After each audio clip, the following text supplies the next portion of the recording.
What if I told you that the most unforgettable moment in Michael Jackson's life didn't happen under the blinding lights of a concert, didn't happen when 100,000 voices screamed his name in unison, and didn't happen on the night he broke records the world thought were unbreakable? What if I told you it happened in silence, away from the cameras, with no music, no choreography, no glittering costumes?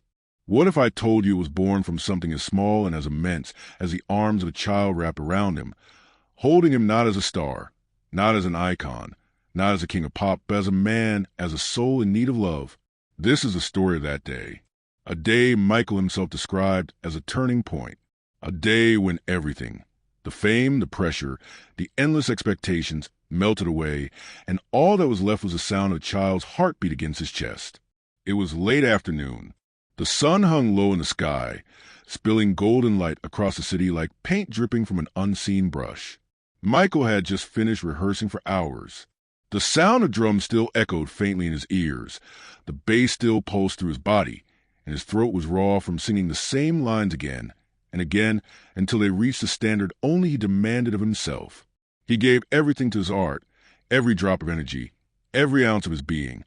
And yet, when the music stopped, what remained was silence. And silence for Michael was never easy. For some, silence is peace. For him, it was loneliness. It was a reminder that after the show, after the applause that shook the ground like thunder, there was no one waiting for him in the quiet of his room. The world adored him, but often it felt like the world didn't truly know him. And what good is endless love if it comes from millions of strangers while your own heart aches in solitude? Outside the gates of the estate where he was staying, the usual crowd had gathered. Fans lined the sidewalks, holding signs, posters, dolls, photographs, all hoping for a glance, a wave, a smile. Some cried just to be close to him. Others shouted his name until their voices broke. It was chaos, beautiful, overwhelming chaos. But Michael had learned to live with it. To him, the crowds outside were like the weather. Sometimes stormy, sometimes calm, always unpredictable, always present. But that day something, or rather, someone stood out. Amid the crowd, barely visible, there was a boy. He wasn't shouting. He wasn't holding a sign. He wasn't pushing against the gates like the others. He was still, almost too still.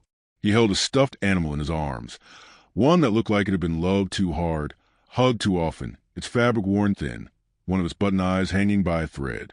The toy itself seemed tired, but it wasn't the toy that caught Michael's gaze. It was the boy's eyes.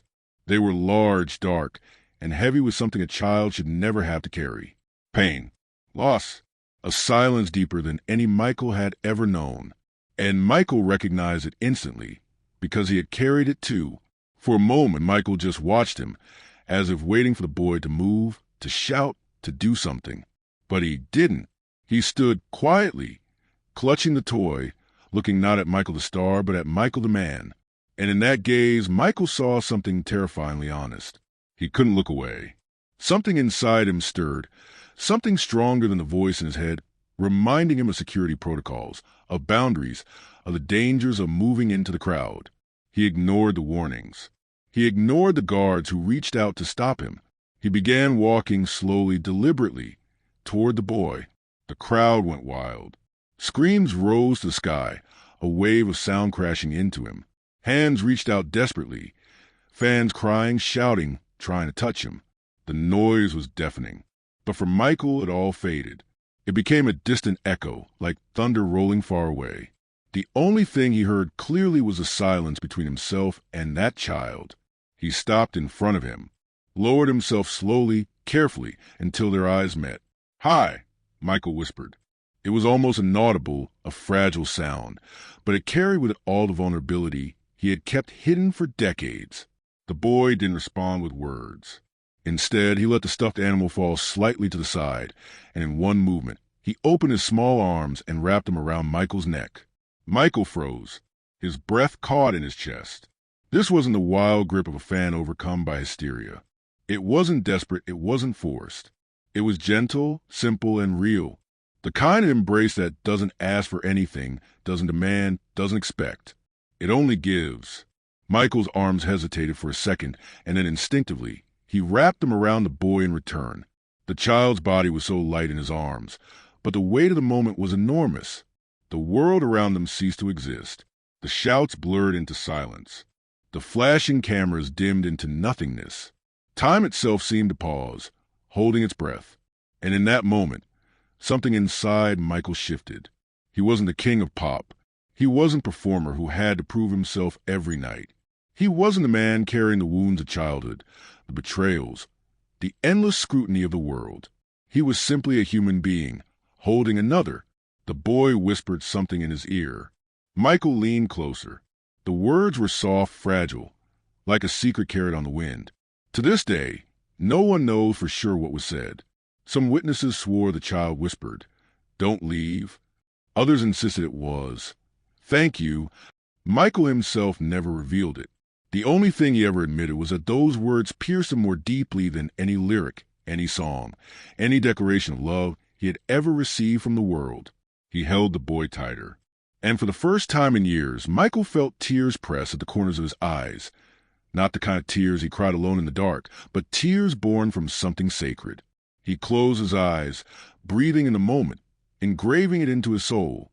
Later that night, back in his room, the silence returned. But it wasn't the same silence. It wasn't heavy, lonely silence. It was full. It carried the echo of that embrace, the warmth of those small arms around his neck. He sat at his desk, opened his diary, and began to write. His handwriting was small, neat, like the careful voice of a child who never truly grew up. And on that page, he wrote words that would stay with him forever. Sometimes one embrace is stronger than all the applause in the world. He underlined the sentence twice. From that day forward, something changed in Michael's heart. To the world, he continued being the same dazzling performer, the same untouchable legend. But deep inside, his mission expanded. He didn't just want to entertain anymore. He wanted to heal, to comfort, to remind children everywhere, the forgotten, the broken, the silenced, that love could still find them, that innocence wasn't lost. In interviews, when asked about the happiest moment of his life, Michael rarely spoke of awards or records. He spoke of children, of their laughter, of their hugs, of how they loved without masks, without conditions, without the weight of judgment. He once said, "Children teach me what adults have forgotten, the pure language of love." And when he said it, his eyes grew distant, as if replaying that moment when one boy, anonymous and fragile, had reminded him of the truth. Who was that boy? His identity remains a mystery. Some said he was sick. Others believed he was an orphan. And some even whispered that he disappeared into the crowd right after, as if he'd been sent only for that moment, like an angel disguised in a child's form. Whatever the truth, Michael carried him forever in his heart. Because sometimes the most unforgettable encounters are the ones that cannot be explained. And so, when you think of Michael Jackson, don't just think of the moonwalk, the glittering gloves, the flashing lights.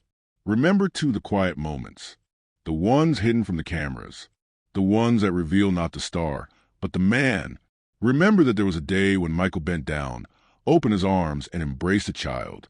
And in that simple, silent moment, he discovered something stronger than fame, stronger than applause, stronger even than the music that carried his name around the world. He discovered love, the kind of love that transforms, that heals, that changes everything. Do you believe a single embrace can change a life forever? If this story touched you, then maybe it was meant for you. Maybe you needed to be reminded today that love doesn't need an audience, doesn't need a stage, doesn't need the world to notice. It only needs a moment. Share this story, because somewhere out there, someone is waiting for an embrace that could change their world too.